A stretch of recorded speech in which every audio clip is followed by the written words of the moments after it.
Okay, first of all, I'd like to welcome our guests this morning, especially our veterans. Thank you for coming today. This time I'll call the meeting to order. Please rise for a moment of silence, prayer, and the pledge of allegiance.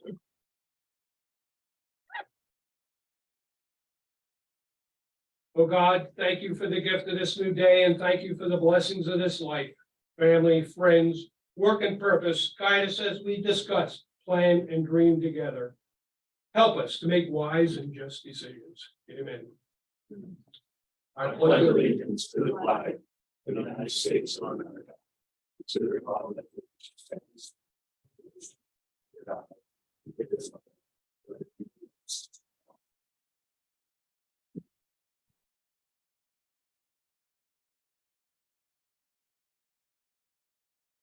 These proceedings are being recorded for the sole purpose of preparing accurate written minutes. Recordings are overwritten following approval of the minutes, eliminating all unofficial records of these proceedings. The first item is the approval of the minutes of the previous meeting held January 26, 2023. Motion approved. Second. Your Honor. Yes. Mr. Lukasevich. Yes. Mr. Notstein. I abstained since I was absent. Are there any guests concerning county business at this time? Hearing none, we'll proceed. Next item, Future Business Leaders of America Week, February 5th through 11th, 2023. Proclamation number 2023-001. Motion adopted. Second. Mr. Honor? Yes. Mr. Lukasevich? Yes. Mr. Notstein? Yes, and I see we had 5 students and their advisor on the Zoom. They couldn't be here with us this morning. I would have rather had you here at the meeting, but you can certainly attend future meetings. I'll read the proclamation. Whereas Future Business Leaders of America is a nonprofit educational organization. First charter was established in Johnson City, Tennessee in 1942. And whereas Pennsylvania's first FBLA chapter was chartered in Blairsville High School in Indiana County in 1943. And whereas Pennsylvania FBLA was officially chartered as a state chapter in 1952. And whereas Auburn Area High School officially chartered its FBLA local chapter on November 18, 1957, and it was reactivated on December 27, 2005. And whereas Pennsylvania FBLA has grown now to encompass 9,000 members statewide and over 125,000 members and advisors nationwide in middle schools, high schools, college, universities, career and technical schools, and private business schools. Whereas FBLA, PBL is a licensed or professional business organization dedicated to bringing business and education together in a positive working relationship through innovation, leadership, and career development. And whereas members perform community service activities and strive to build a student's understanding of the realities of the modern business world. And whereas FBLA teaches middle school and high school students basic business and leadership principles. and assist in the transition from school to work. Now therefore be it resolved that the Carbon County Board of Commissioners do hereby proclaim the week of February 11th, 5 to 11, 2023 as National FBLA Week in Carbon County, adopted this day by the Carbon County Board of Commissioners, second day of February 2023, and signed by Commissioner Dwayne Notstein, Chair, Rocky C. Arner, Vice Chair, Chris L. Lucas, ME member, tested by County Administrator L.E. Arner. So at this time, I welcome you here, and it's awful impressive that we had 75 members from the Prominent Area School District, and I'm sure the rest of us, as far as I know, the rest of the school districts in the county do have an FBLA program, and I welcome you. And I would call on Fiona Winger, who first contacted me about this resolution, if she would like to make some comments. You can unmute. Can you hear me?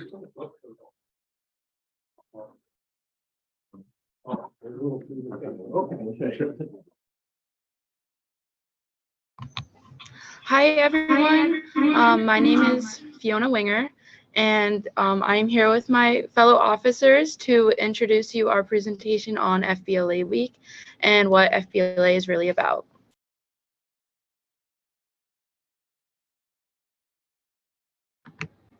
All right, hi everybody. My name is Maddie Everett. I'm the president of Palmerton FBLA. Like Fiona said, we're joined today with a few other officers. I'm joined with Ethan Jones, our treasurer, Nicole Kester, our historian, Riley Fallon, our secretary, and Fiona, our senior representative. So let's start off with what is FBLA. FBLA stands for the Future Business Leaders of America. It is the high school division of a career and technical student organization dedicated to preparing students for careers in business and beyond.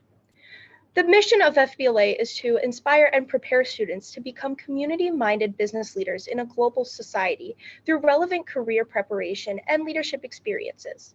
Currently, there are more than 100,000, 96,000 members in 5,200 FBLA chapters across the US and other countries. This is Pennsylvania's FBLA's 71st year, serving more than 8,800 Pennsylvania students in 290 chapters in grades 5 through 8 and chapters 9 through 12. Pre-pandemic, Pennsylvania FBLA's membership was more than 13,000 students in approximately 325 chapters across the state. Palmerton and the other schools in Carbon County that have FBLA chapters are part of Region 21.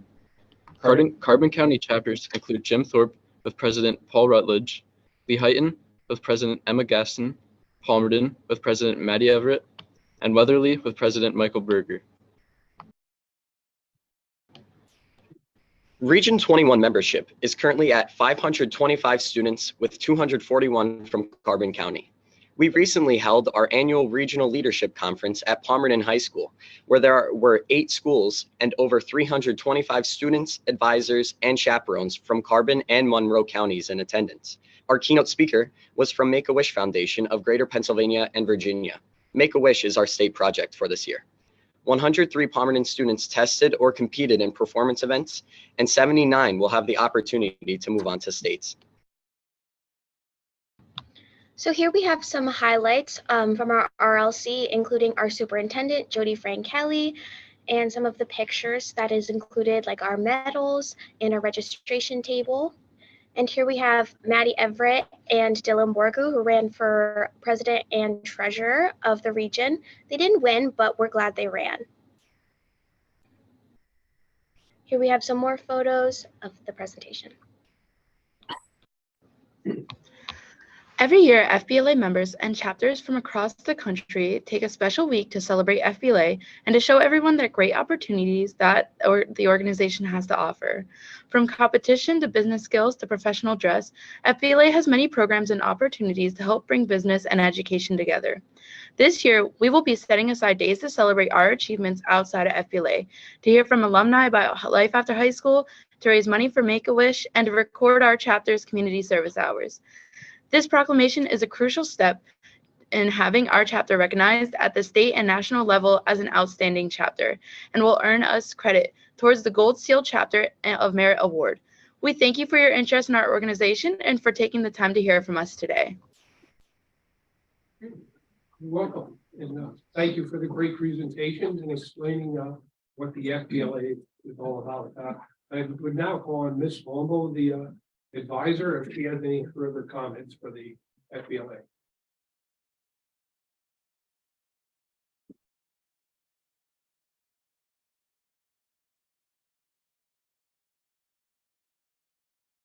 Okay.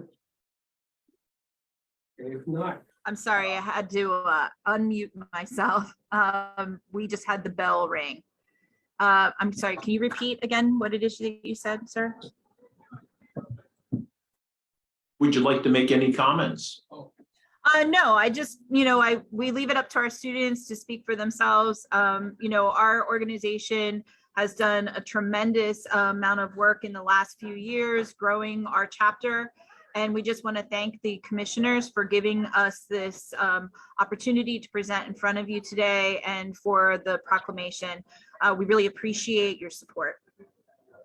I think it gives, one optimism to see individuals like your students and those, of course, representing the chapters throughout Carbon County to show a sincere interest in business. Understanding that they're developing the skill set that is going to help fuel our local, our national, and international economies. And of course, that all is the bedrock to our quality of life that we have, of course, here locally and in America. So thank you for your dedication to each and every one of you. I appreciate it. Thank you very much. No, it's basically it's good to have this. I know there's 75 of you from Palmerton, but 241 that make up Carbon County. I think that's a pretty good number for a small county like we have. So congratulations to all of us. congratulations. This time, while we have you on, if you have a minute yet, any questions by the news media? None? Good, Rachel? You're good? Oh, okay. All right, thank you so much for taking time and zooming in with us today. I certainly wish you could have been here with us, and maybe we can make arrangements to present the proclamation in person sometime. Okay? Thank you all. Enjoy the rest of your day. Okay. Move on. Next item is the presentation, together with veterans. Good morning. Good morning, commissioners. Morning. Good morning, everyone. My name is Jennifer We're Spindler. here where we can see it. There you go.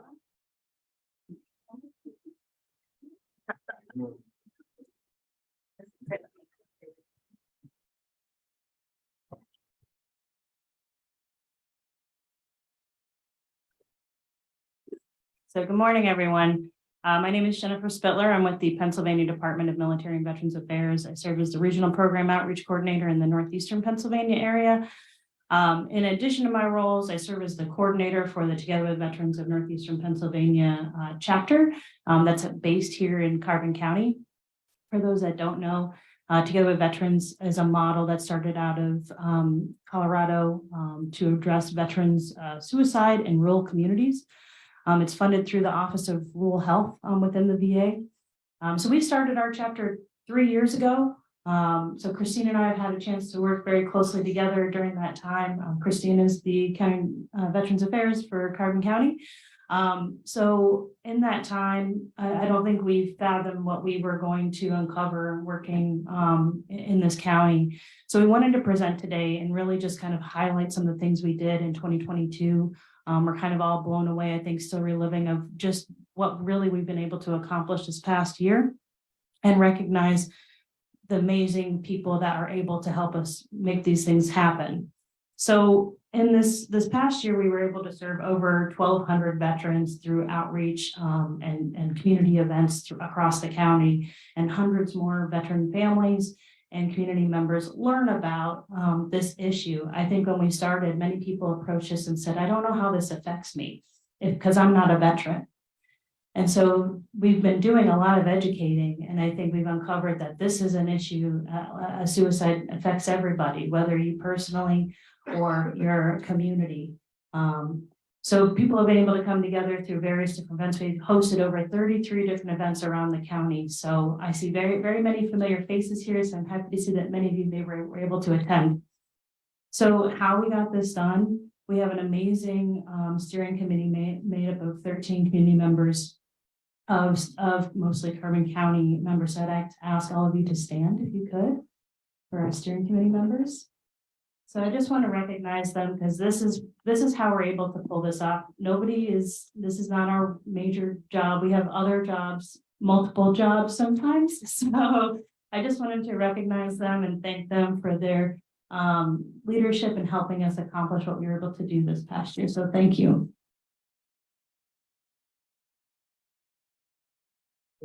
In addition to that, we were able to put together two large anchor veteran-focused recognition events. One being the Vietnam Veteran Day event we hosted, which we're going to be hosting again in March.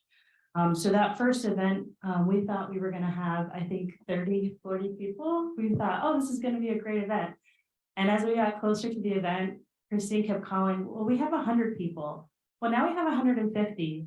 Well, now we have 200, and it ended up being over 200 veterans and their caregivers or spouses. And we were just floored of seeing the response of people who wanted something where people could come and connect and be with other people. We saw a lot of people exchanging phone numbers, telling stories about their service, and just connecting. And really, that's what we're about, what Together with Veterans is really about. So the next anchor event that we hosted was on Veterans Day, or the eve of Veterans Day. And we'll be hosting again as well. It was at Penns Peak that we hosted a dinner for veterans. We had almost or over 300 veterans attend that event. So we've just been floored by the response from the community that there certainly has been a need for having Together with Veterans, and want to recognize how much that was to the community. In addition to those events, we were able to gather some feedback from the community on what they want to see more. And one of the feedbacks that we had from the Vietnam Veterans Day event was an interest in hosting a coffee club for our Vietnam era veterans. And so that has been going strong for almost over a year now. And we on average host between 20 and 30 veterans on a regular basis, different areas of the county. So we're seeing, like, not only was this a pilot, it is now a approved program that we see is viable in the community and can help support Vietnam veterans get building those relationships. So this past fall, one of the other highlights I wanted to mention, probably one of our biggest things that happened through a partnership with St. Luke's University Health Network, the Heighton campus. We were able to open the Veterans Hub of Northeastern Pennsylvania. So that is technically our home where we're located at. It is an open center there. Christine has her office hours there on Wednesday. We were also able to invite the Scranton Vet Center to open a community action partnership site. So if you're not familiar, a lot of the local vet centers will have satellite offices that they work out of for counseling for one-on-one sessions with veterans, which is huge.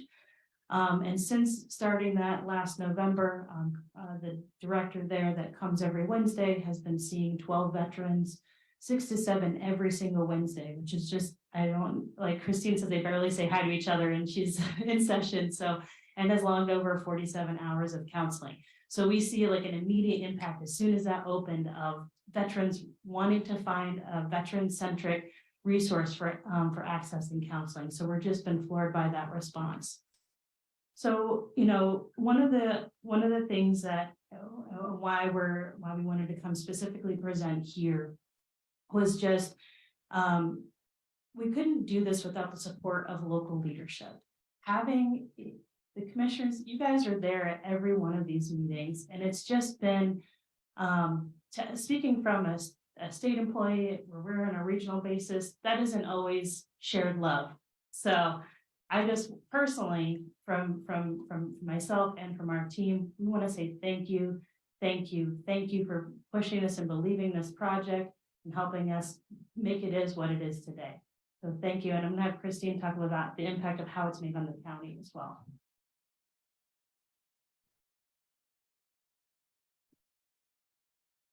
So when Jennifer spoke about the 1,200 veterans that we encountered when we first started together with veterans and what we've been doing over the past few years, a lot of these veterans didn't have any connection to benefits. So for our office, it's a huge amount, a huge workload that we brought on.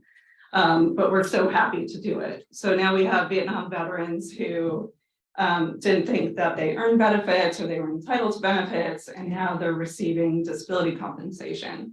They go to the food pantry each month. They're just connected to all these resources that are there to support them, which is just phenomenal. So we're so happy, and thank you. I'm always, saying there isn't enough hours in the day, and just the Board of Commissioners and everyone has been so open and receptive to, working with our office to allow us to host these events and do things like this. So we're just very thankful. We do have a token of our appreciation. Angelo, if you could, please.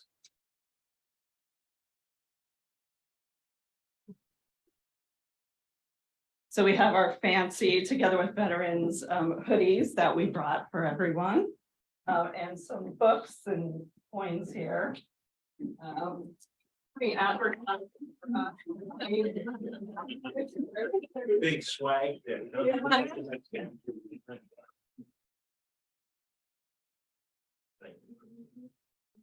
I get the small. The small is the large.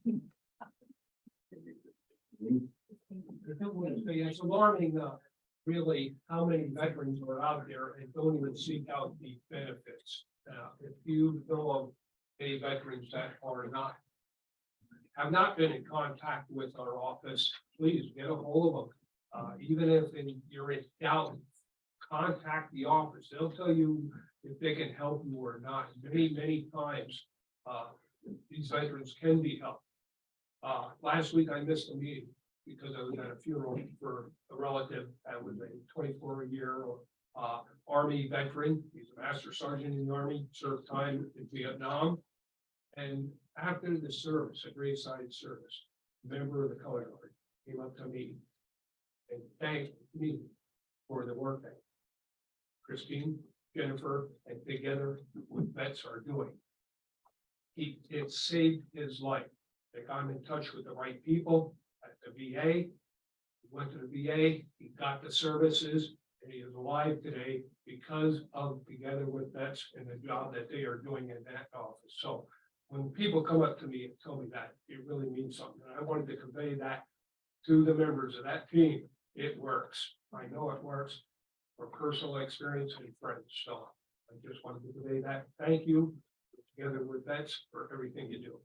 Appreciate it. So where before I was receiving phone calls that a veteran had taken their life, sadly, I'm now getting phone calls that I have a veteran in crisis. What do I do? And they come at all hours of the day and night, and that's perfectly fine.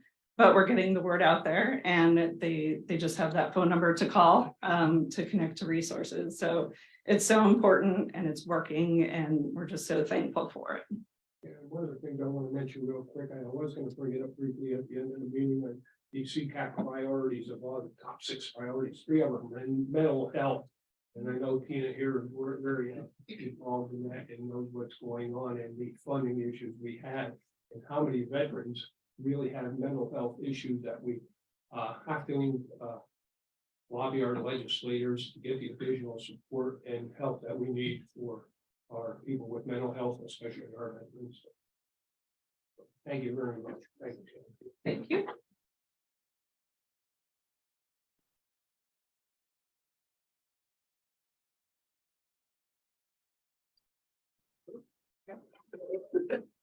Next item is the report of executive sessions held. There was one executive session held on January 31st at 2 p.m. for personnel reasons. Department reports, the budget transfers for 2022 and 2023. Motion. Second. Mr. Honor? Yes. Mr. Lukasevich? Yes. Mr. Notstein? Yes. There are no supplemental appropriations. Expenditures, approval of payroll check numbers. 74863 through 74887. And direct deposit check numbers 6049903 through 6050354 for the payroll paid through the payroll fund checking account for all county funds totaling $661,991.15. This is the payroll dated January 27th, 2023. Motion to ratify. Second. Mr. Honor? Yes. Mr. Lukasevich? Yes. Mr. Notstein? Yes. Approval of check numbers 234096 through 234206 for expenditures to the general fund clearing account totaling $3,418,571.57. Move to approve. Second. Mr. Honor? Yes. Mr. Lukasevich? Yes. Mr. Notstein? Yes. The treasurer's report? Move to accept. Second. Mr. Honor? Yes. Mr. Lukasevich? Yes. Mr. Notstein? Yes. At this time, we'll recess our weekly commissioners meeting. We now call the monthly meetings of the salary board to order. And our first item is the approval of the minutes of the annual salary board meetings held January 3rd, 2023 and January 4th, 2023. Motion approved. Second. Mr. Severcek? Yes. Mr. Honor? Yes. Mr. Lukasevich? Yes. Mr. Notstein? Yes. Yes. Are there any guests concerning salary board business at this time? Hearing none, we'll move on. The report of executive sessions held. There was one executive session held on January 12th, 2023 at 9 a.m.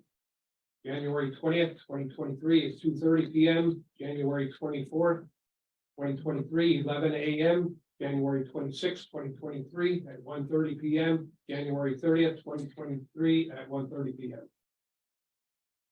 Next item, courts, Judge Nanovic. So I know the first two motions that are on your agenda were not placed there by the courts. And as I indicated in the executive salary, it's not my intention to make those motions at this time. I know there's a legal issue that the counsel for the salary board has been asked to research. And I understand Attorney Crickland needed about 30 days to research that item. I would also say that those two positions involve law clerks. One of them involves Turkey's law clerk who had recently taken another position in Harrisburg, a higher paying position than he was getting here. And the other involves Judge Matika's law clerk, who I think her last day was either last Friday or this past Monday. So we do have, as I understand it, two temporary positions that have been approved, and they can be filled in the meantime. So there should be no loss or disadvantage or delay in employing law clerks in those positions that we can put them in the temporary positions. The next item, however, is the Weatherly, and I would make a motion to change the rate of one secretary one from $16.22 per hour, which is a grade 3 step F, to $14.33 per hour, which is a grade 3 step A, effective as of February 2nd, 2023. I'll second that. Judge Nanovic? Yes. Mr. Severcek? Yes. Mr. Honor? Yes. Mr. Lukasevich? Yes. Mr. Notstein? Yes. Okay, and I believe that's all I have for the agenda. Thank you. Point of order, Ellie, can you read the motions on there so we can consider making the second or making those motions that were under court administration? The first motion was to change the salary of one law clerk from $44,662.80 per annum, grade 12, step E, to $40,458.60 per annum, grade 12, step A, effective February 2nd, 2023. Move to change the salary. Is there a second? Hearing none, motion dies. If you read the second and the next one. Change the salary of one law clerk from $42,515.20 per annum, grade 12, step C, to $40,458.60 per annum, grade 12, step A, effective February 2nd, 2023. Move to change the salary. Is there a second to the motion? Hearing none, the motion dies. Ellie, could you clarify the status of these positions salary wise, due to the inaction of the salary board? Since these salaries, the funding was not approved, these salaries will revert back to 2022 because the proposed the proposed exhibit was not approved at the initial meeting on January 3rd. Okay, thank you. So I would take issue with that. I don't think that is an accurate statement of the law. The salaries have remained unchanged from what they were set by the salary board at the annual meeting. I understand the commissioners, at least two commissioners, have been opposed to funding the salary as set by the salary board meeting, which was a 3-2 vote. There is an issue that has been requested to be researched. Commissioner Lucas Everett is well aware of the issue and wants to circumvent having that issue decided. And the issue basically involves this. The county passed the budget, and as I understand it, within that budget, they allocated sufficient funds to fund 100% all the salaries that were, quote, recommended by the county commissioners. On some of these positions, including the two law clerk positions, the salary board had voted in favor, increasing the salaries above what two commissioners were willing to approve. There are savings in the category of salaries for the courts, in the sense that a number of the positions are vacant, so monies are not being expended by the county. In a number of positions, those individuals who had them at the beginning of the year have left, and they're not being paid.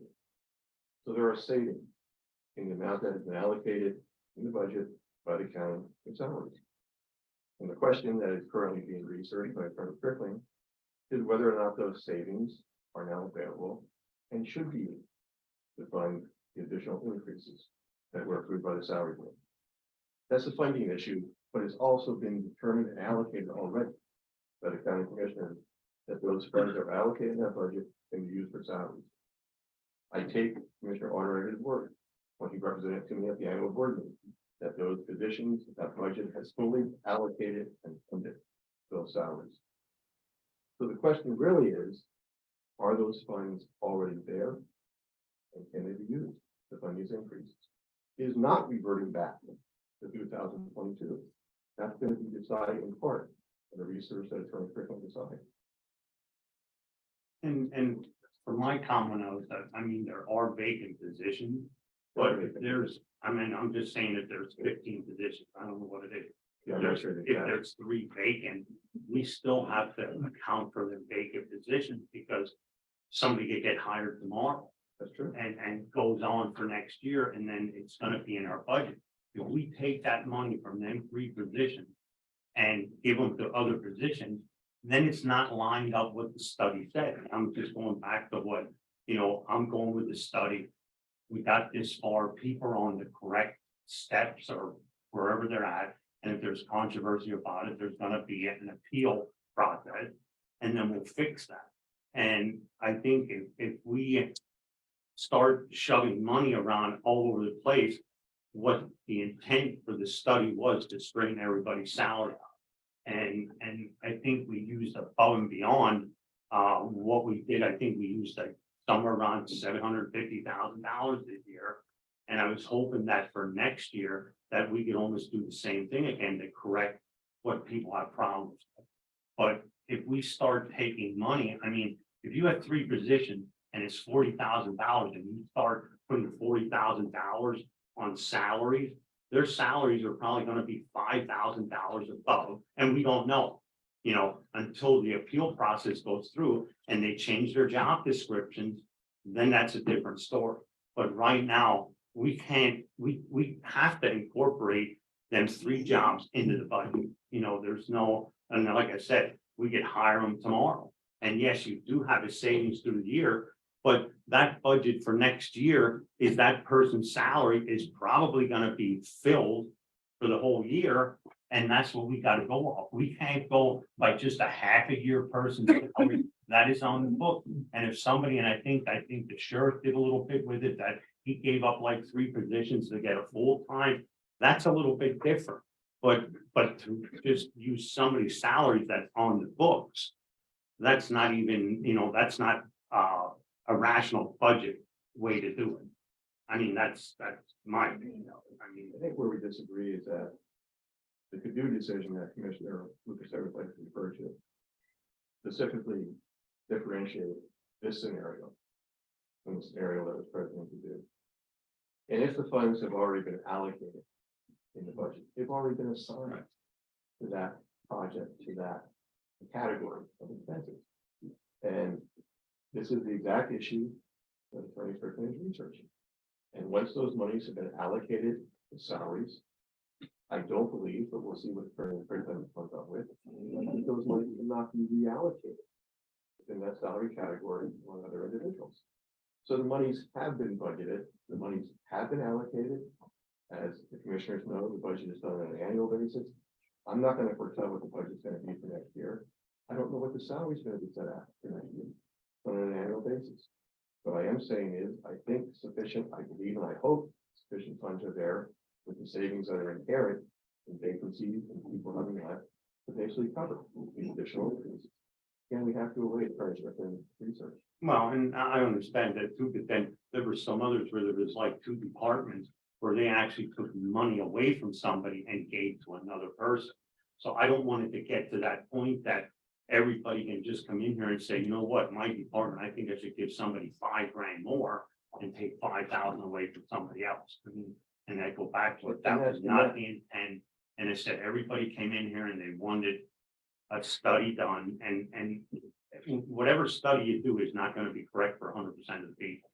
And it's like 65% of the people like it, 20% are okay, and then the others, you know, I don't know where they're at, if it's okay, if they want to wait, you know, and some of these people, some of these salaries can go up a couple $1,000, and I don't know that, you know, and I don't want to shortchange anybody. And like I said, when I leave here, I want to make sure that all of these salaries are at the proper rate. You know, there might be some that I'm looking at that I think shouldn't get it, and maybe they should get $3 an hour. I mean, you look at some of the ones that were at $17 or $25, some of them really got pretty good raises. I mean, and looking at it percentage wise, I don't think you would have normally given that, but now we're looking at it on what their job entails.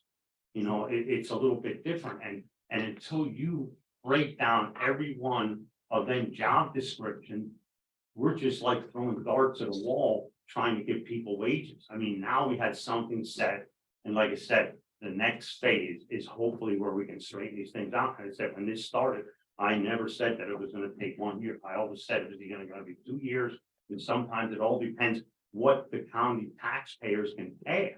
That's the big thing. I mean, we can't give up something that's going to cost the taxpayer $300, because everybody even says about it, okay, well, everybody here, and I understand things have gone up and everybody needs extra money, whether you got to buy a tomato or gas for your car. But I think we have to show a little bit of compassion to the taxpayer too. I mean, these taxpayers are out there and everybody says, oh, they got 8.9%. Well, my neighbor got 8.9%, but her salary was only $900. So she's not getting as much as somebody that's making $20 an hour. And I just look out for them people there. I don't want to, if they're getting $300 a year, I don't want to tax them $300. You know, that's where it comes to. And if we have to, when it gets to that point, then we have to make a decision to do that. But until we have the proof on these salaries where they're supposed to be at, I mean, we're almost 3/4 of the way there now. You know, and to go off of this plan, I think it's the wrong thing to do. You know, and even some of these salaries, and I agree with you, like even with some of these salaries, are they at the right mark? Maybe you're right, that they should be more money. But I just can't see some of these where they actually take money away from people and distribute it. So once we start moving everything around, now that opened them options up. That opened the options up for somebody to take money away from somebody and give to somebody else. And those, what was on that salary study said that that's where these people were. I can't help if they were at 15 or 17, but you can't take money away from them people. You know, and I said, there were some, in fact, the way the votings go today, maybe people might not be happy with me, the way I'm voting on some of these. But it's like, I want to be fair to everybody and make sure that everybody, I said, when I walk out of here, that I feel that everybody has the correct salary, whether they're at $13 an hour or they're at $30 an hour. Like I said, Roger, I'm not saying somebody that's $30 an hour shouldn't get $3. But until it's proven to me, I mean, like I said, this is the first step. I need the second step done. I mean, that's just where I'm at. I mean, what I'm talking about is not taking in any way Right. from one person in the courts to another person and lowering that. All I'm asking is that if the money has been budgeted, allocated for salaries, we use it for salaries. And if the money is in that allocation for salaries to pay these increases, it should be used to pay those increases. So we're gonna wait and see what Attorney Griffin comes up with. And I have no problem with that. Like I said, if it comes back in these salary studies, if somebody has, and if you'd have it that, you know, it would work out like that, there is no reason why we couldn't give $1 an hour to somebody if it's proven. But right now, I don't see proof yet. Good question for you, Judge. We have these vacant positions. How are we gonna approach the advertising and the salaries for these positions? Are you talking about the law clerk now, or are you talking about? With a law clerk, like I said, the positions are gonna, they exist under the temporary positions. And those are the salaries, I think, that are already set, if I understand correctly, at $40,458.60. And they would be hopefully accepting those positions at that salary with the hope that it might be greater, depending upon what the results are in part of Attorney Griffin's research. So I'm saying the positions are there, built, it's not the permanent salary. There's no permanent law clerk position, but it's a temporary law clerk position that can be utilized on a temporary basis. At least it's my understanding those temporary positions were created. I know I spoke to that briefly with my court administrator this morning. She tells me they were approved, so those temporary positions, as I understand it, exist. And that's one thing too, they would be established at that. And it's for more money, it would be, say that 42,515. That would be to go to that if the appeal process would show that that could be given that pay. So that's another alternative. Yeah, is yeah, if there's an exactly. appeal process. Yeah.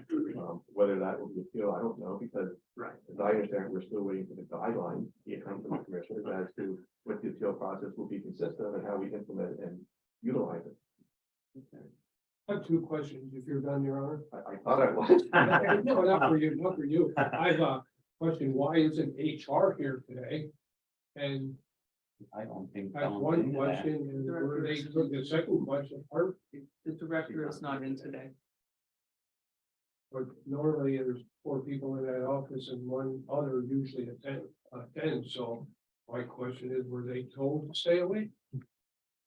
Well, first of all, I didn't tell them to say that, and I think I can answer questions on what I feel and what we interpret the law to. I don't think this is a court battle over who's right or wrong. I think it's this vote is. Well, the intent today too is to recess for 1 week until the solicitor has enough time to review this process, correct? In my understanding, but I don't know, in fairness to Attorney Griffin, I don't know if he's gonna have his. Yeah, I don't think you'll have it in. I think a little more time. If he only paid 30 days, Yeah. what I recall from the executive. Let me talk to the public, right? So there's this quote unquote legal issue, right? The solicitor's been charged to look into the Caddo case, not so concerned about that. There's also a financial matter.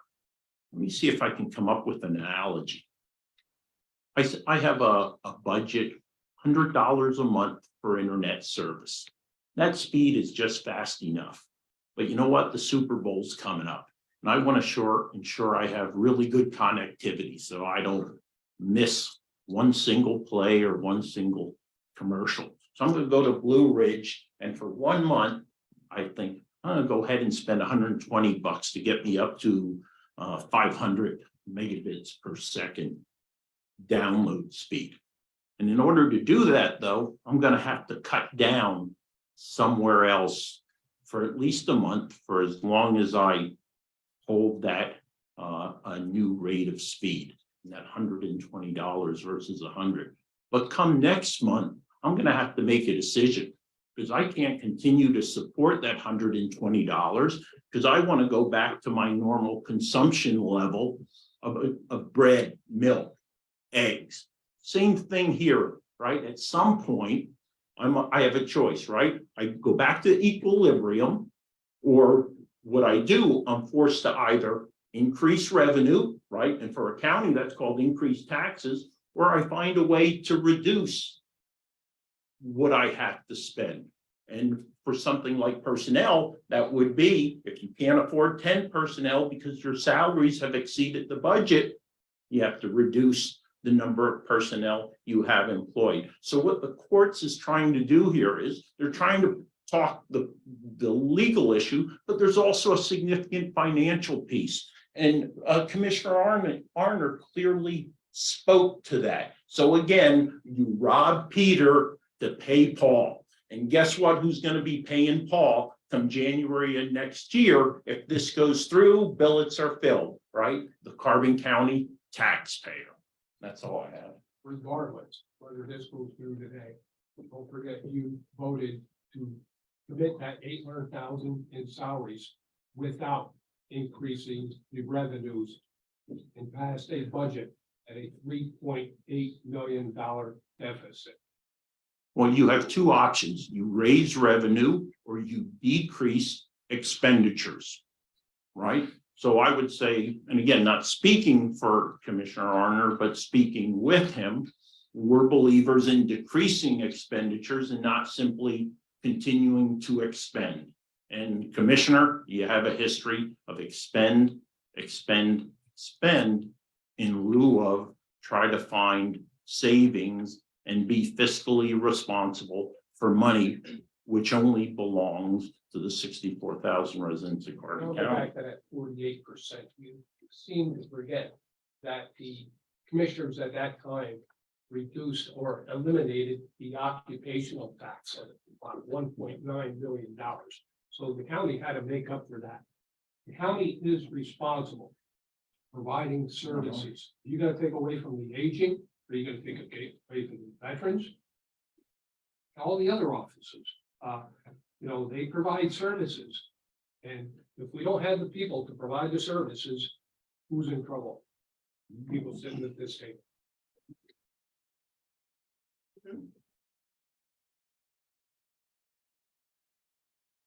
Any further discussion? Can we move on? Yes. The next item is the controller, Mr. Severcek. Thank you. This motion is due to an internal transfer of an employee. Under fiscal data processing is to change the rate of one fiscal data processing specialist from $14.69 per hour, grade 3, step B, to $15.43 an hour, grade 3, step B, effective February 2nd, 2023. Second. Mr. Severcek. Yes. Mr. Honor. No. Mr. Lukasevich. No. Mr. Notstein. Okay, and an alternative motion to change the rate of one fiscal data processing specialist from $14.69 per hour, grade 3, step B, to $15.06 per hour, grade 3, step C, effective February 2nd, 2023. Second. Mr. Severcek. Yes. Mr. Honor. No. Mr. Lukasevich. No. Mr. Notstein. I think that's all I have. Next item. The parliamentary, Mrs. Semmel. Good morning. I was instructed to come here today to make a motion that I did not agree with, nor did I write. We as elected officials and department heads have been suppressed and intentionally left out of county business that directly impacts our employees and our offices. Resignations are given daily, and dedicated, hardworking, and knowledgeable employees are leaving this county, not only because of the funds issue, but because of the blatant lack of appreciation. The motion I made at the annual salary board was to set the positions and salaries of the Prothonotary office as seen on Exhibit R5. Those motions were passed and were funded. I then made an alternate motion as it pertained to my PFA coordinator position because it was not graded appropriately. That motion passed but was not funded by the Board of Commissioners. Therefore, this employee's salary should revert back to the rate that was on the exhibit, passed and funded. And on January 12th, I did receive an email from the Director of Human Resources confirming that. I will not be making this motion today because our employees deserve better. I will not make a motion to pay somebody less than what I think they deserve.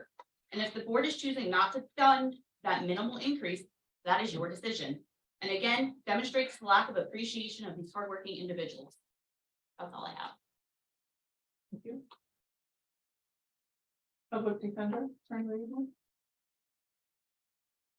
That being said, I am making a motion at this point in time to change the salary of one assistant public defender from $38,956.24 per annum, $38,192.40 per annum, retroactive to January 1st, 2023.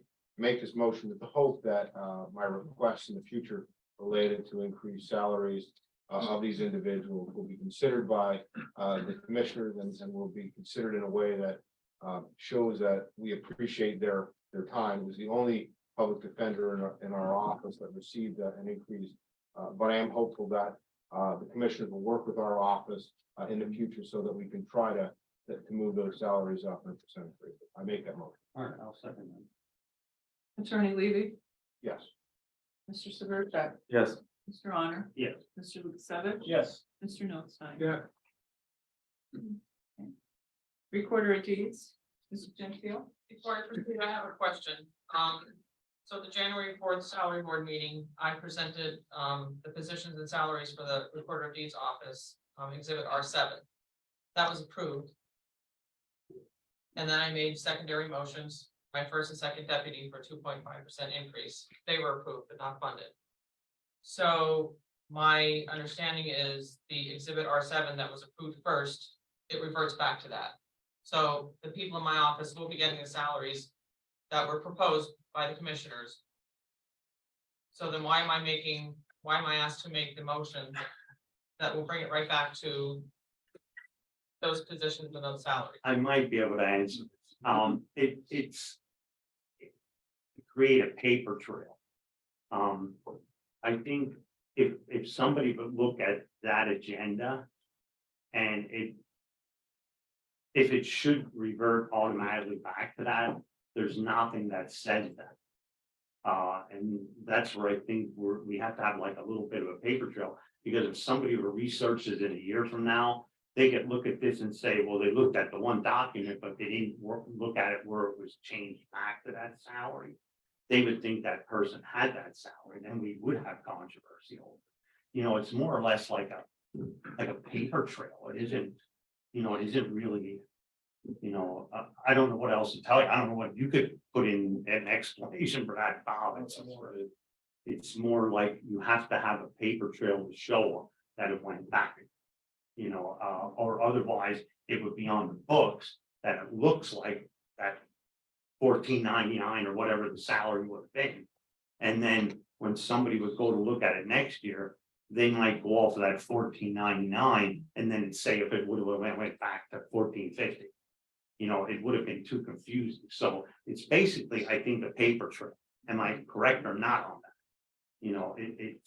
That's basically what it is. Why wasn't this done when we made the 6% motions then? Exactly. If it's about a paper trail, why was it not asked of us back when we made those 6% motion I can't answer that.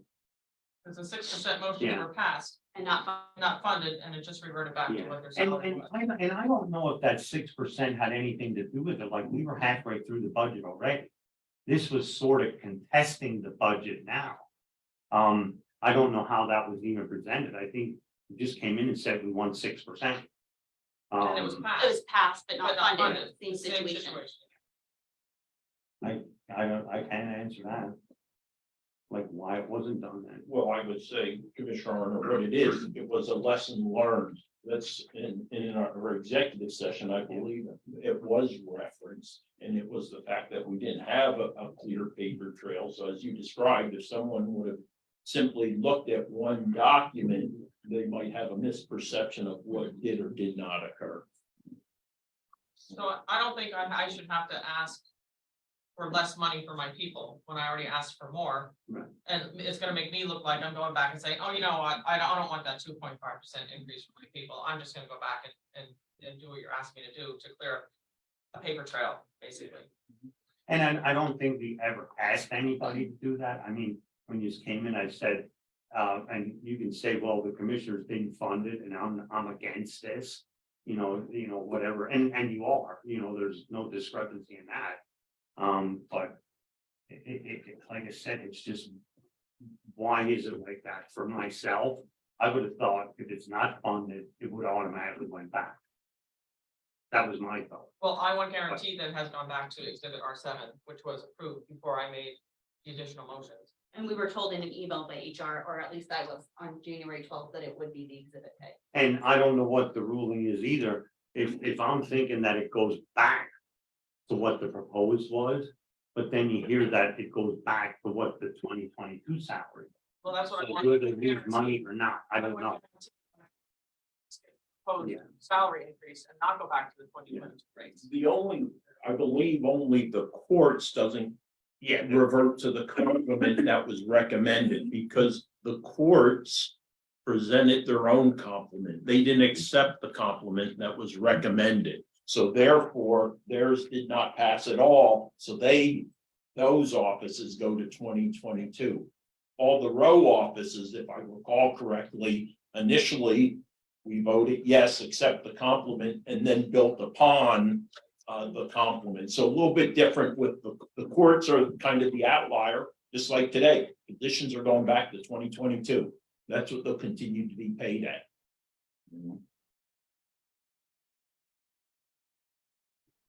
And again, theirs was a little bit different, like Chris explained it, like yours came in and you went from a set amount to the proposed, and then you made something above that. The courts never did that. They came in with what they wanted, their rate, and like I said, someone could have been $1.85 more. It would have been a little bit different if it would have came in and said, okay, we accept the proposed, which everybody else did, except them. So my opinion, and I said, it's a legal thing, I think it should go back to the proposed. I mean, and like I said, it's just the paper trail, and if you wanted it that you don't like this, then you could make the motion, have it put in the minutes, that it's documented, instead of somebody just taking minutes, that you wanted it back to that rate, put your statement and give it to the secretary here and say this, I want it in the minutes, that it'll reflect what you said. Because sometimes, a lot of things people say do not get in the minutes unless you would do something like that. And I don't think the intent was, I mean, I know you all like your employees and you'll stick up home for anything. And I don't want to take that away from you. Well, I'd like to put on record that I do not agree with this motion, but it's just to clear up bookkeeping issues. And so that at least my first deputy, we get her 3% raise, and my coordinator records will get her $2.27 raise. So I make a motion to change the rate of one first deputy from $26.82 per hour, grades S5, step N, to $26.16 per hour, grade S5, step M, retroactive to January 1st, 2023. I'll second that. Mrs. Gentile, Yes. Mr. Severcek, Yes. Mr. Honor, Yes. Mr. Lukasevich, Yes, with a thank you. Mr. Notstein. Yes. I'd like to also make a motion to change the rate of one second deputy from $23.18 per hour, grade 4, step, no, there is no step, to $22.61 per hour, grade 4, step, again, there's no step, retroactive to January 1st, 2023. We'll second that. Mrs. Gentile, Yes. Mr. Severcek, Yes. Mr. Honor, Yes. Mr. Lukasevich. Yes. Mr. Notstein. Yes. Next office, Sheriff Ziegler. Morning. My first motion is to change the rate of one captain from 26.16 per hour, grade S5, step M, to 25.52 per hour, S5, step L, effective February 2nd, 2023. Second. Sheriff Ziegler, Yes. Mr. Severcek, Yes. Mr. Honor, Yes. Mr. Lukasevich. Yes. Mr. Notstein. Yes. Before I make the following additional motions, I want to make a brief statement. Much like my colleagues, there was some confusion to me as to why I needed to make alternate motions that were already made in my exhibit of R10. I came into the executive salary board last week and we discussed this issue. I still don't agree with the proposed R10 amendments. My motions did pass salary board. I was told that they were not funded in the budget. I still don't feel that my people were given the proper amount of increases. However, I was told in the executive salary board that if I did not agree to revert back to R10, that my staff would revert back to 2022 rates, which then they don't get a raise at all, which absolutely is not fair to them. So I'm making these motions, even though I don't agree with them, just so that my staff are able to get an increase. And then, like Mr. Levy, I'm going to trust the commissioners in the appeal process when that comes out, so that we can continue to address what I think is fairer rates for my staff when that process becomes available. And I think this was where some of the instances were, I just had a problem with that, taking money away from somebody and giving to others. That was my issue there. So that being said, Sheriff, if you could, if we could keep the discussion open for just a second, I just want to refer back to the minutes of the annual salary board.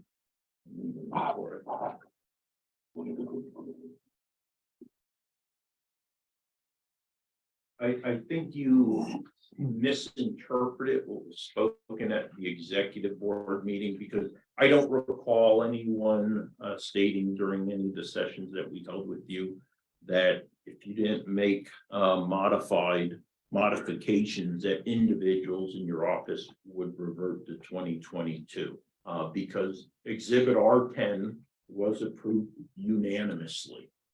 So just like for every other row office, though they revert back to the exhibit that was approved by the salary board, and which of course was also funded. So it would not, if you would not have made motions today, your employees would not have reverted back to 2022. They would have reverted to the R10 approved complement. Okay. it's possible I may have misunderstood. This is what Commissioner Honor said in our executive meeting. I heard that if I didn't accept R10, they were reverting back to 2022. If someone misspoke, but we all know, again, except for the exception where courts, where the exhibit was accepted, that's the new base level salary from which everything else moves up. And I think even like with the salary board, the way the agenda was presented, I think we cannot have that mistake again. We had to present it 3 different ways. And that's where I think all the confusion in. And then if somebody said, if I said something about it, I possibly I could have. But it's like we had 3 different versions. Why do we have 3 different versions? How to present the salary? It should have been what they were going from to what they were getting in the proposed.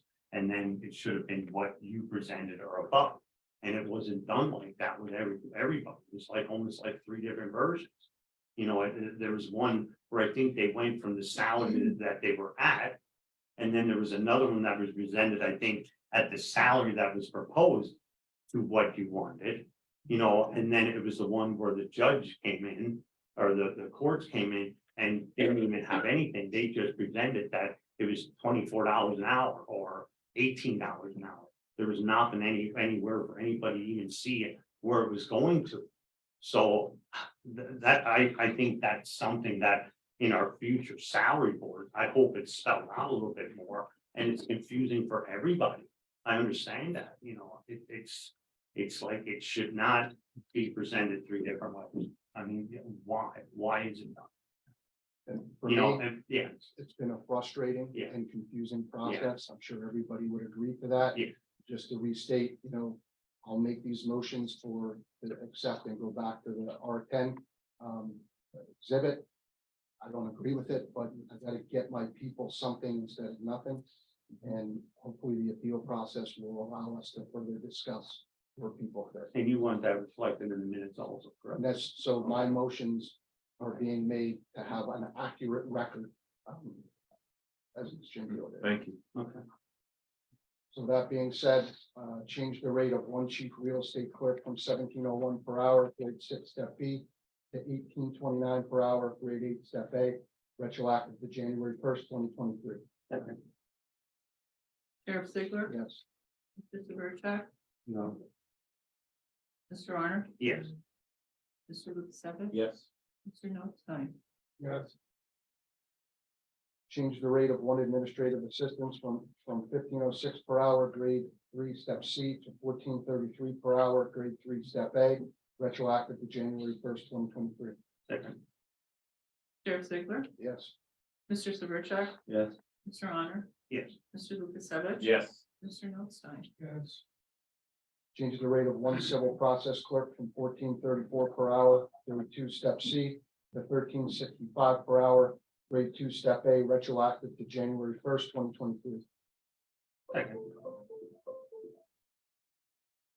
Sheriff Ziegler, Yes. Mr. Severcek. Yes. Mr. Honor. Yes. Mr. Lukasevich. Yes. Mr. Notstein. Yes. Change the rate of one special deputy sheriff trainee from 1744 per hour, grade 5, step E, to 1580 per hour, grade 5, step A, retroactive to January 1st, 2023. Second. Sheriff Ziegler, Yes. Mr. Severcek. Yes. Mr. Honor, Yes. Mr. Lukasevich. Yes. Mr. Notstein. Yes. Change the rate of two part-time security officers from 1506 per hour, grade 3, step C, to 1433 per hour, grade 3, step A, retroactive to January 1st, 2023. Second. Sheriff Ziegler, Yes. Mr. Severcek. Yes. Mr. Honor. Yes. Mr. Lukasevich. Yes. Mr. Notstein. Yes.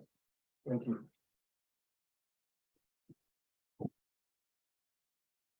Next office is treasurer. Good morning. Mr. Oh, it's still morning. Good morning. I'd like to reiterate what my colleagues have mentioned. I do not agree with this motion. However, to correct the record, I will make it. This is only an increase of 10 cents an hour. So the motion is to change the rate of one second deputy from 1789 per hour, grade 4, step H, to 1745 per hour, grade 4, step G, retroactive to January 1st, 2023. Second. Mr. Zelenka, Yes. Mr. Severcek, Yes. Mr. Honor, Yes. Mr. Lukasevich. Yes. Mr. Notstein. Yes. Next office of commissioners. Establish the position of one assistant chief clerk, office manager trainee at $25.49 per hour, grade S7, step H, effective February 2nd, 2023. Motion. Second. Mr. Severcek, Yes. Mr. Honor, Yes. Mr. Lukasevich. Yes. Mr. Notstein. Yes. Establish the position of one fiscal assistant paralegal trainee at $18.29 per hour, grade 8, step A, effective February 2nd, 2023. Move to establish. Second. Mr. Severcek, Yes. Mr. Honor. Yes. Mr. Lukasevich. Yes. Mr. Notstein. Yes. Elections. Change the rate of one director from $24.23 per hour, grade S9, step B, to $27.41 per hour, grade S9, step G, effective February 4th, 2023. Change the rate. Mr. Severcek, No. Mr. Honor, No. Mr. Lukasevich, Yes. Mr. Notstein, No. No, I think it's a real shame that it even presented at this rate when you would not even pass a motion at 25.46 for an increase and offer someone with less experience, only 2 years in the office when you had somebody with 7, and then you consider offering someone $27 an hour. A lot more than what I asked for that position. Just not right for the county employees. You know, Mr. Lukasevich, you're the one that always said you voted yes for this. Was that in the budget because of that increase? Is the question. If you're referring to this particular position, there was a consensus by the Board of Commissioners to offer this rate to this individual.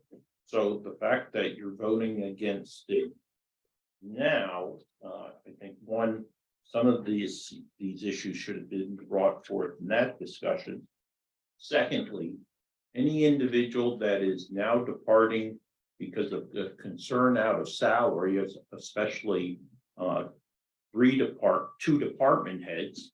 I know both of them had been told, one personally by me, also by at least one other commissioner, that there would be a process for review, and that if they displayed a little bit of tactical patience, they could expect a fair reexamination of the classification on their job description. They made the adult decision to depart at this time, which forced those job classifications, instead of being looked at after mid-March, based upon the policy that was recently put out, they had to be moved to the front of the pecking order in order that we could advertise their positions. So again, a little bit of tactical patience, these positions would have been reviewed, and if justified an increase in salary, that would have been brought forth before this board.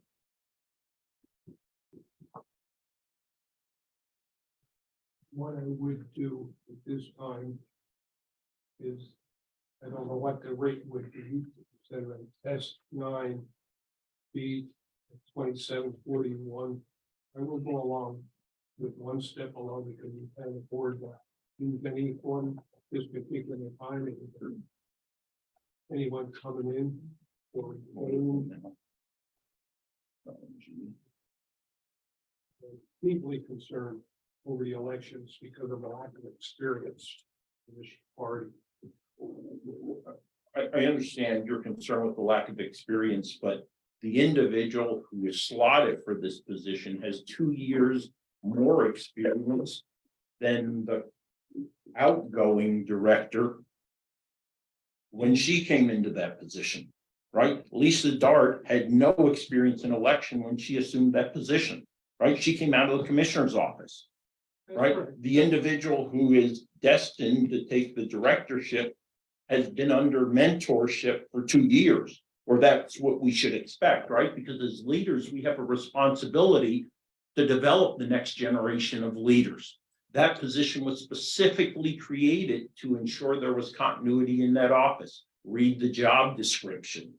So therefore, if there was a failure in oversight to ensure that development, mentorship didn't take place, there's a lot of blame to go around. I would answer that by saying that we hired a consultant when Lisa came in, and I don't recall the hours from the previous person, and consulted her and worked with her in learning the position. Things have really changed a lot in that office over the last 2 or 3 years, as well done. So We offered the outgoing director an opportunity to serve as a consultant also.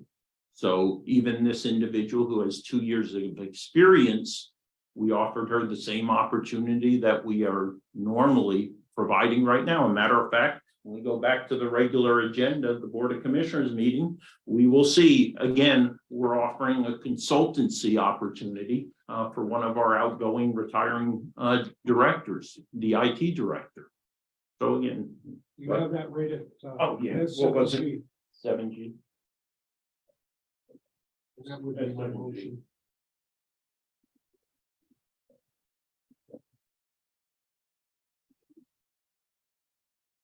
All right.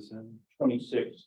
No, well, to what one again, Commissioner? No, see what did you? Oh, I'm sorry, I got the wrong one. Because it's 9F, right? It's 9A. Well, 9A is 2364. Oh, okay. Yeah, 9. I mean, F would be 9. okay, yeah, F was 2675. Okay. We would make the motion that we set the salary for the director at S9. F at 2675, right? Yeah, second. Mr. Severcek, No. Your Honor, No. Mr. Lukasevich. Yeah, yes. Mr. Notstein, Yes.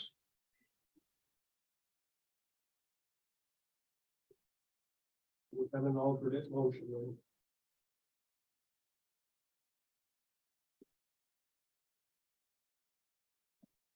Not, And bear in mind, the policy is that an acting can assume that position for up to 30 days.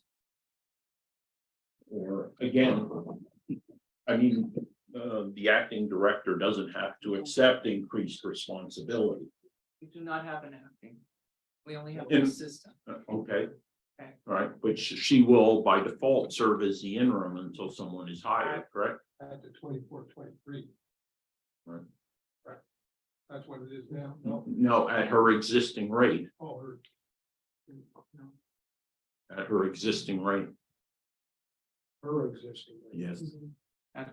As the assistant. Yeah. Yeah, as the assistant. Whatever. Yeah. It was, Yeah. Was it 18 something? I'll pull it up. it's just, 1852. 1852 and the S4A. But again, we'd have to stay on the 9. okay. And so it should fall within the S9.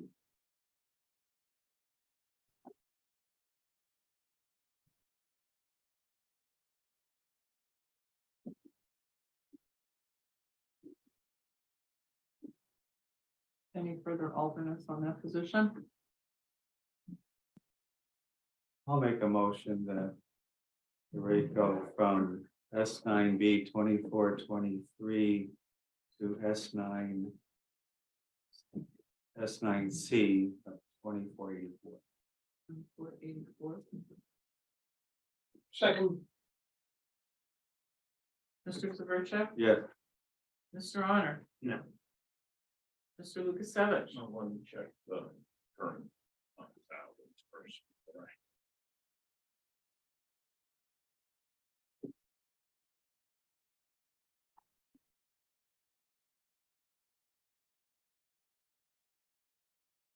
Yes.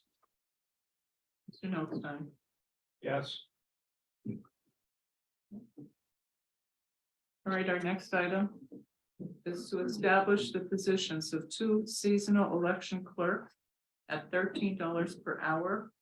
Grade 1, step A, effective February 2nd, 2023. These positions are excluded from the retirement plan, non-anticipated to work 1,000 hours. I'll second that. You can make the motion. Okay, yeah, okay. I'll make the motion. Second. Mr. Severcek? Yes.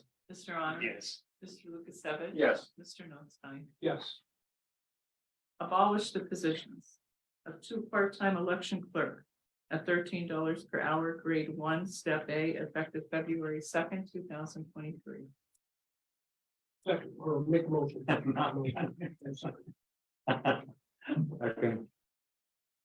Mr. Severcek? Yes. Mr. Honor? Yes. Mr. Lukasevich? Yes. Mr. Notstein?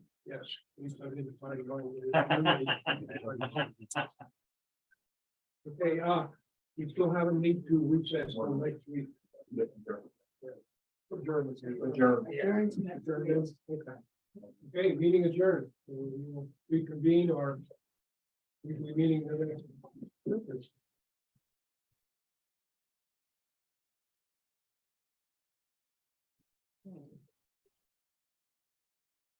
The next item is the personnel report. Vote to approve that county's personnel report. Second. Okay. Mr. Honor? Yeah. Mr. Lucas Evans? Yes. Mr. Notstein? Yeah. The acknowledgement for courts and row offices.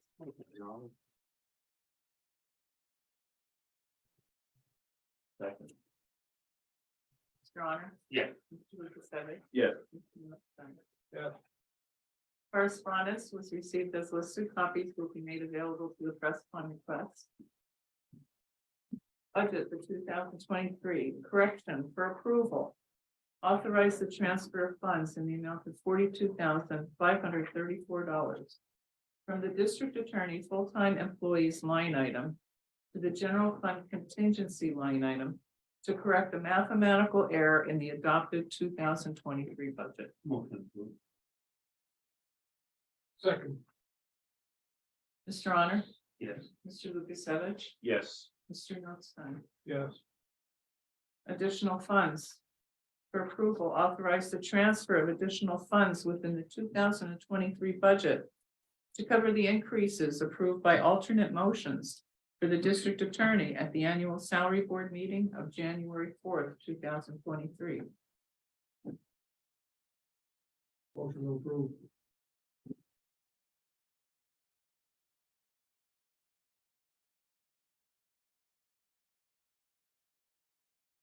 No second? Hearing no second, motion died.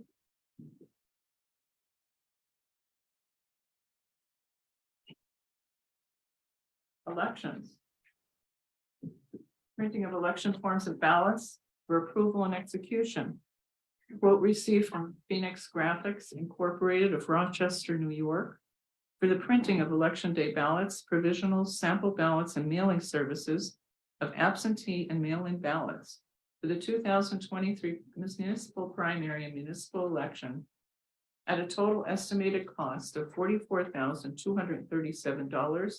This is under CoStar's contract number 009-075. Motion approved. Second. Mr. Honor? Yes. Mr. Lukasevich? Yes. Mr. Notstein? Yes. Rovers for acceptance. The communication was received from Robert Miller of Nesquehoning, Pennsylvania, advising of his resignation as a contracted rover troubleshooter for the May 16, 2000 municipal primary and the November 7, 2023 municipal election. Motion. Second. Mr. Honor? Yes. Mr. Lukasevich? Yes. Mr. Notstein? Yes, with regrets. Human Services for acceptance. Fiscal year 2022-2023 State Food Purchase Program second quarter expense and data report as submitted by Shepherd House Incorporated to the Pennsylvania Department of Agriculture. Motion approved. Second. Mr. Honor? Yes. Mr. Lukasevich? Yes. Mr. Notstein? Yes. TFAB for acceptance. The 2022-2023 first quarter, October through December 2022, inventory utilization report and invoice expense reimbursement request for the Carbon County, the emergency food assistance program, which has been submitted to the Department of Agriculture. Motion approved. Second. Mr. Honor? Yes. Mr. Lukasevich? Yes. Mr. Notstein? Yes. Information technology.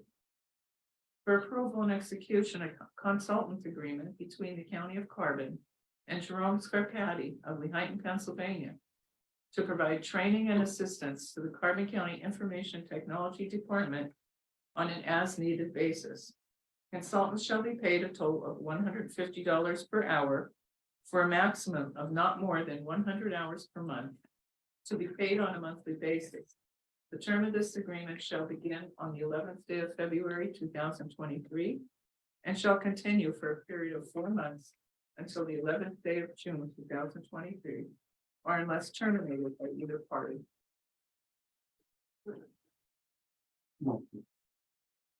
Second. Mr. Honor? Yeah. Mr. Lukasevich? No. Mr. Notstein? Yeah, just want to point out one thing right now, we're with retirement of Mr. Scarpati, we are down 3 IT persons in the county, on the courts, and 2 here, so we're already overwhelmed, so hopefully we'll have someone on the agenda for next week. I'm not sure if anything's happening in the court, but I think we finally got a recommendation for hire on the county side. And I think for this motion, we're sort of like trying to protect our ballot. And there's no hours really committed to it, we could have a person coming in for IT and saying, no, we don't need Jerry, but I think we have to keep our options open. In case there is a problem. Okay, next item, Lanta, for approval and execution, the fiscal year 2022-2023, second quarter NATP report for submission to the Pennsylvania Department of Human Services as prepared by Lanta. Motion. Mr. Honor? Yeah. Mr. Lukasevich? Yes. Mr. Notstein? Yes. The Mock Chunk Opera House HVAC project for approval and execution. Time extension request from Spots Brothers Incorporated of Schuylkill Haven, Pennsylvania, for the HVAC project at Mock Chunk Opera House due to acquiring the approved permits as required by the Borough of Jim Thorpe. The new contract deadline will be April 21, 2023. Motion approved, execute. Second. Mr. Honor? Yes. Mr. Lukasevich? Yes. Mr. Notstein? Yes. The solicitor's report? Thank you. For the Agency on Aging, seeking approval and execution of a service agreement between Aging Well PA LLC and Carbon County Area Agency on Aging to perform assessment services on behalf of Aging Well PA for consumers requiring level of care determinations for medical assistance funded programs. The service agreement is based on the requirement of the grant agreement Aging Well PA has with Pennsylvania Department of Human Services, with CCAAA providing assessment services with the new functional eligibility determination assessment tool. The term of the agreement shall be 3 years, February 1, 2023 through January 31, 2026. Thereafter renewing automatically for additional 1-year terms unless terminated by either party giving 90 days written notice. CCAAA will be paid $249.22 in year 1, $256.70 in year 2, and $264.40 in year 3 for each completed FED assessment and redetermination assessment, and $136.76 in year 1 and $140.86 in year 2. That's a correction. Yeah, okay. Year 21. So, And $145.09 in year 3 for preparation and attendance at each consumer appeal hearing to serve as an expert witness. yeah, approve and execute with the correction to be year 2 versus year 21. I'll second that. Mr. Honor? Yes. Mr. Lukasevich? Yes. Mr. Notstein? Yes. For the coroner, seeking adoption of a resolution establishing the revised fees for the coroner's office. Move to adopt. Second. Mr. Honor? Yeah. Mr. Lukasevich? Yes. Mr. Notstein? Yeah. The Emergency Operations and Training Center seeking approval and execution of change order number 1 from Keystone Fire and Security of Allentown, Pennsylvania for additional design, installation, and training to the video and audio recording system for the EOTC facility in the amount of $8,764. The new contract total will be $74,469. Prevailing wages apply and payment terms of 30% for mobilization and 70% progress billing for installation and completion. This is under CoStar's contracts 034-050 and 040-063. Motion approved. Second. Mr. Honor? Yes. Mr. Lukasevich? Yes. Mr. Notstein? Yes. And lastly, for tax assessment, seeking approval of a stipulation between Cedar Realty Investments LLC and the Carbon County Board of Assessment Appeals. The fair market value of the subject parcel located at Long Run Road in Franklin Township, Carbon County for assessment purposes shall be $39,000 effective as of January 1, 2023 for Carbon County and Franklin Township taxes, and as of July 1, 2023 for Lehighton Area School District taxes. Accordingly, the corresponding assessed value of the subject parcel will be $9,466 effective as of January 1, 2023 for Carbon County and Franklin Township taxes, and effective as of July 1, 2023 for Lehighton Area School District taxes. Motion. Second. Mr. Honor? Yes. Mr. Lukasevich? Yes. Mr. Notstein? Yes. Nothing further. Any further business? Hearing none, Commissioners reports, Mr. Honor. The only thing maybe with this salaries again, I want to give a little bit of a rude thing here.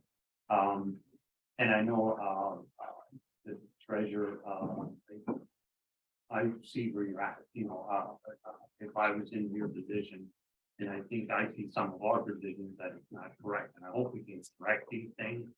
But some of these motions that were made today, there with his, it was only a couple cents, and there are some, but there was actually some people in there that actually went in, like from 1138 up to 1365.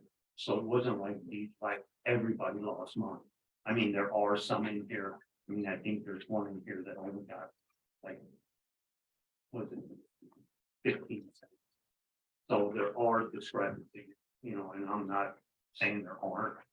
But I'm hoping that we can move forward and straighten things out. I mean, that's what I think this study is for. I mean, and I'll still stand on that, that I want to have these people all have the correct weight by the time I get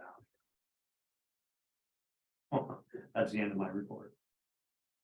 Mr. Lukasevich? Yeah, one item, I'll reference back to salary board, paragraph 12, election, changing the rate of the director. So, you know, this body attempted to imply that Chris Lukasevich was responsible for setting that rate on the agenda.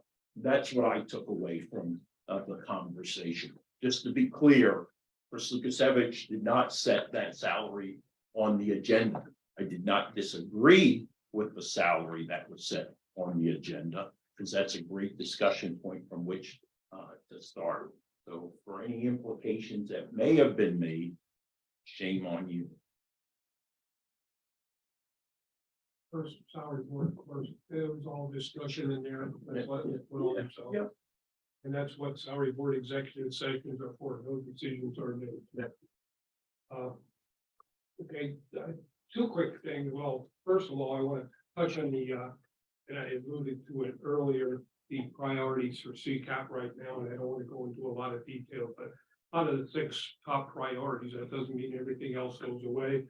But the county inmates with mental health issues, county mental health based funding increase, the cases are getting more complex, a lot more people involved in it. And then the third one under that is also the assess the needs of children and youth who have this complex mental health. And certainly this COVID issue did not help whatsoever. Just real quick, the other 2 issues in the top 6, broadband access and development, again, a top priority, one of the top priorities for CCAP.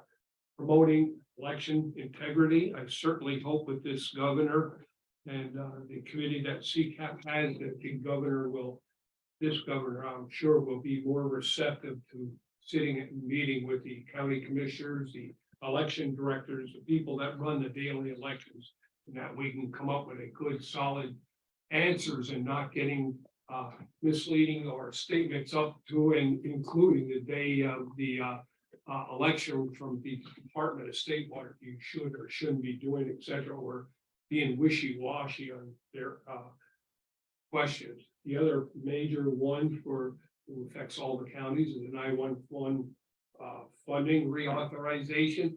That bill is set to sunset on January 31st of 2024. To the county, that's about $2 million a year, depending on fees. That could change their the big hole up there, I do believe, is the funding distribution. It totally is really unfair, the one it was based on about 10 years ago when it was first started. So, you know, it's something that the county commissioners have to push and move forward in a hurry. The other thing, article in the paper, and I knew this was coming, was the EMS crisis with Mahoning ambulance pulling out of the Weatherly area, leaving Weatherly, Lehigh, Luzerne Townships, Packard Townships, probably Beaver Meadows as well, without a primary provider in that area. Carbon County has already closed eight ambulance corps in this county over the years. 3 or 4 of them just the last few years. The Heighton ambulance has been covering a great portion of that by taking over Jim Thorpe Station, the Penn Forest Station, Summit Hill Station, where you at one time had Summit Hill and Lancer each had their own. That's Mahoning closed recently. Weatherly was closed, and Mahoning tried their best to cover, but it comes down to financial. They don't have the call value. Very few volunteers left in the county as far as EMS because of the call value. And only Heighton ambulance alone ran over 12,000 calls last year. And I'm working on getting statistics and having a meeting with EMS and eventually with the local municipalities. But this all came out of resolution 6 in 2018 of the 95-page study on recommendations, like the resolution 60 in 2004 with their recommendations for fire and EMS. The problems are the same. It's just getting a lot worse. I was talking to a paramedic last night as well. Unfortunately, and I hate to say it, for Mahoning Township is really stretched thin. They're out of money. They don't get the support of the local municipalities, as well as most of them do not. There's many issues for the lack of volunteers. It's the time commitment, the training involved are some of the issues. The funding issues for EMS, the reimbursement rates for Medicare, Medicaid, it did increase recently, but they're still behind the times. Some of the ambulance, the 5 county areas that were in this study that we just finalizing now, a 357-page report. I sat on that steering committee with 3 other commissioners, consulting group, and CCAP. And some of the other issues were some of the ambulance corps, it costs over 100 hours, even with the revenues from these types of calls. They get a lot of calls by police and others to come out or get called to a home. If they don't transport, they don't get paid. They have the funding issues of billing. We're working on trying to get legislation for direct billing and payment to the ambulance corps. What happens now? The people get the bill for or they check from their insurance companies and they put it in their pocket and do not reimburse the ambulance for those calls. And you know, that's more prevalent than you think. It's the frequent flyers that are out there that are creating problems. And there's different models of 3 T's, they call it triage and transport, to try to reduce some of these calls. The pay is not the best. They keep losing like everywhere else. No one wants to do it anymore because of the amount of hours involved in this. I know we had a long meeting already today, but the report for doing a final approval on the draft that will be presented at CCAP work with the comm center, the ambulance corps in addressing some of the issues, and a lot of the issues are the same here in Carbon County. The problem is now that the Mahoney will be pulling out of Weatherly as of April 30th. They have to give so much notice to the Department of Health, etc. Now that ambulance, closest ones are, I don't know, Lake Harmony possibly, going across Interstate 80, the Heighton ambulance coming out of Jim Thorpe or Summit Hill. When Nesquehoning closed about 2 years ago, they took over that territory. What it does is the response times to get an ambulance to the scene are going up. In one of the counties that were in the study, they have a 51% scratch rate, meaning they don't get out the door in the first call. They have gone, now it's a rural county, right? But they have gone as 5 deep, meaning called second call, third call, fourth call, fifth ambulance, so they finally get somebody out the door. Usually, I don't know what their protocol in other counties are, but here it's 3 minutes, you get a second tow in 3 minutes. Third, in 3 minutes, you get no response, or sooner, they will call the second call. Wait time can be tremendous. I know from experience, when my wife was in the hospital, trying to get transport from 7 o'clock in the morning to Lehigh Valley for heart treatment, took till 3 o'clock in the afternoon until they got transport. Another victim in the hospital emergency room, no transports, no ambulances were available. They finally called the health center because it was getting dire that this person gets to a trauma center and they couldn't wait any longer, which maybe have been a $2,000-3,000 bill. They're talking over $50,000 now for a helicopter ride. So it's trying to stress the importance or the severity of having to wait. I don't want to hear that it's not your responsibility.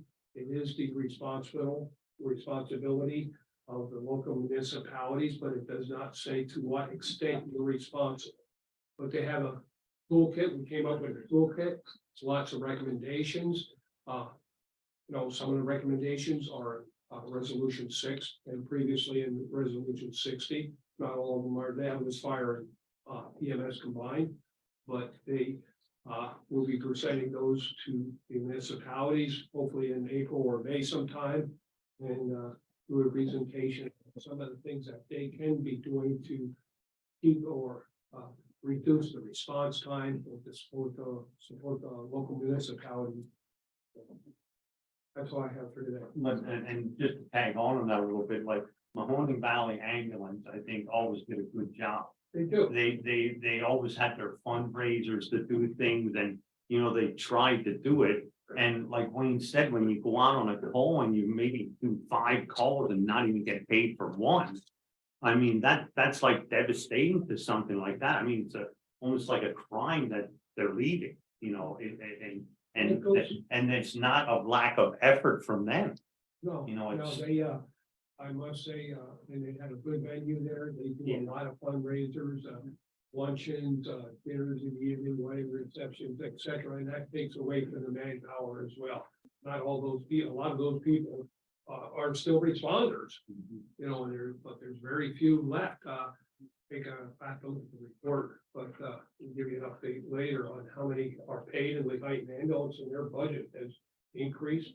The cost, we order an ambulance today, it's gonna take 2 years to get an ambulance, so equipment's a problem.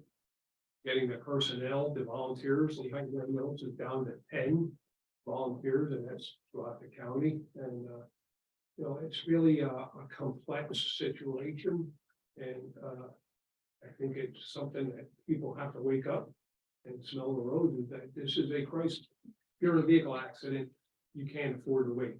If we have a mass casualty incident, we can't even get so many ambulances out on a first call now.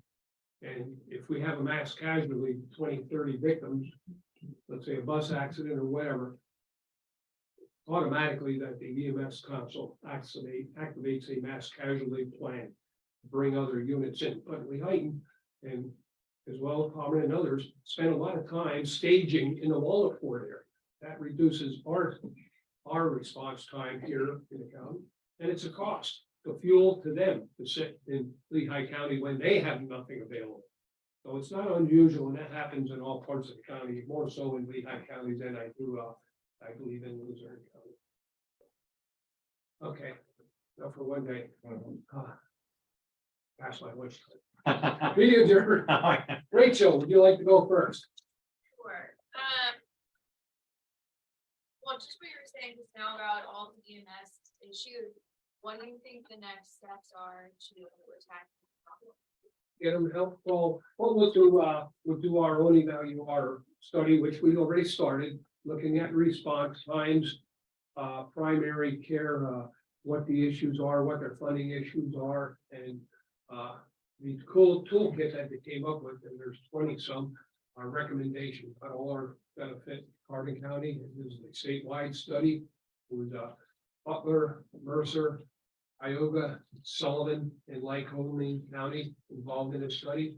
And I didn't get to the Sullivan County meeting or the Butler County meeting where they met with the EMS and the local municipalities and had a discussion on what the issues are. And I think a lot of it is the education of our local elected officials in particular on their responsibilities.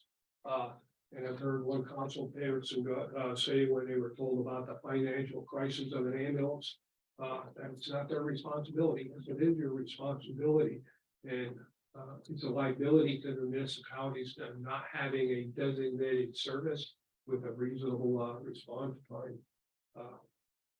So it takes a lot of, these ambulances are going all the time. It's a lot of calls, you can't afford to either have people just sitting around either.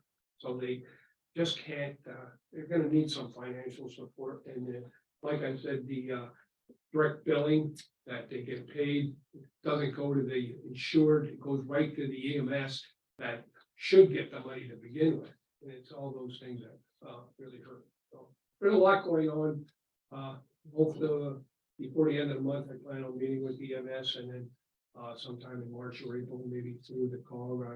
And if we can get together with EMS and talk about with the municipalities, the issues, need a bigger venue than here. And hopefully we would get a good turnout of both EMS and municipalities, so local elected officials and state level, because they're the ones that have to change the laws on some of the issues. Well, if that's open, I'd like to go to that meeting, just heads up. But also, do you think if the local municipalities don't start taking responsibility for that, it'll fall back on the county eventually? Well, that's the county commissioners association is only an avenue. There are recommendations that how the county can help. We'll go into those details later. The county is not going to take over EMS.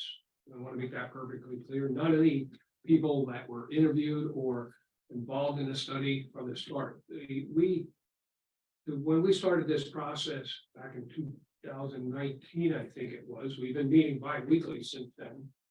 Sometimes in person, very few, but in that first meeting, we had the executive director of the county commissioners, we had the executive director of the townships, the boroughs, EMS, and a variety of elected officials, etc. And the municipalities, nobody wants to raise taxes. I don't want to raise taxes, we have to provide a service. And they were reluctant to be involved. But now that they're being better educated as to what the problems are and their responsibilities, and it's spelled out in our summary report.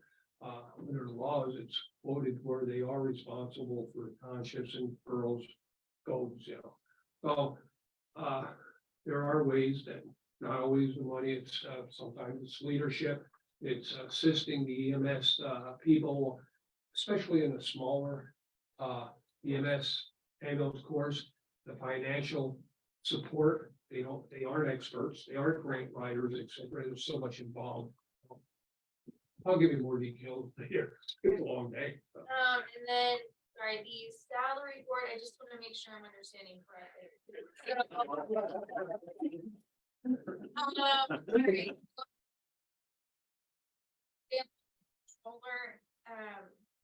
the fiscal data processing specialist from 1469 to 1543. No, that's not your example. So one of the ones that's decreasing is the initial, like, okay, so the treasurer from 1789 to 1745. Is the 1789 what was requested after the proposed increase was approved? Yes. Right, just to make sure I. Anything else, Rachel? Your time was up anyway. Amy. Yeah. Staying on the salary stuff. Mark, you voted no with regard to the chief real estate clerk, position reverting actually upwards. Why did you vote no on that? It was a great difference, and that was what we were doing at this time. We were looking to review those in March. And then, commissioners actually, and salary board, anybody, you alluded to an appeals process. When will that be coming?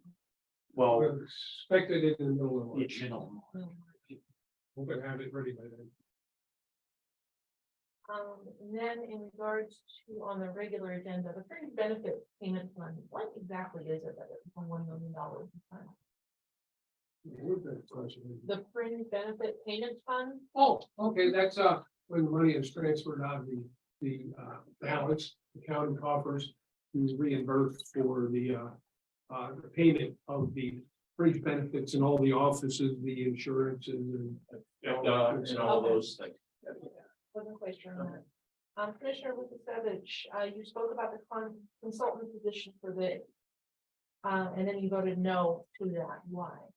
Why did I vote no? Yes. I thought it should be a little bit lower. I mean, again, it is a tough one. We're in a tough position. We definitely need Jerry and his expertise. And he is worth actually a lot, but no, he currently earns $35.71 an hour. Well, right, yeah. But the benefits don't add up to that. Right, so now you go to 150, and obviously he becomes, more or less a 1099, so he's gonna have to assume his own benefits out of there and stuff. I thought 150 was too high. And it's a dilemma for us, unfortunately, with Brian Yeah. leaving, retiring. And to that, we're there and know all the programs and everything.